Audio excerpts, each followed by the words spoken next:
Waterfall here in Wisconsin. Thawing out a little bit.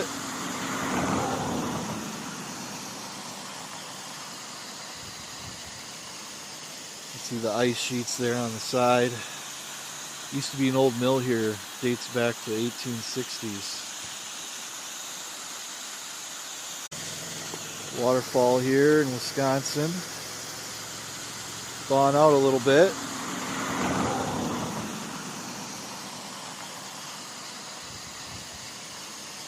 You see the ice sheets there on the side.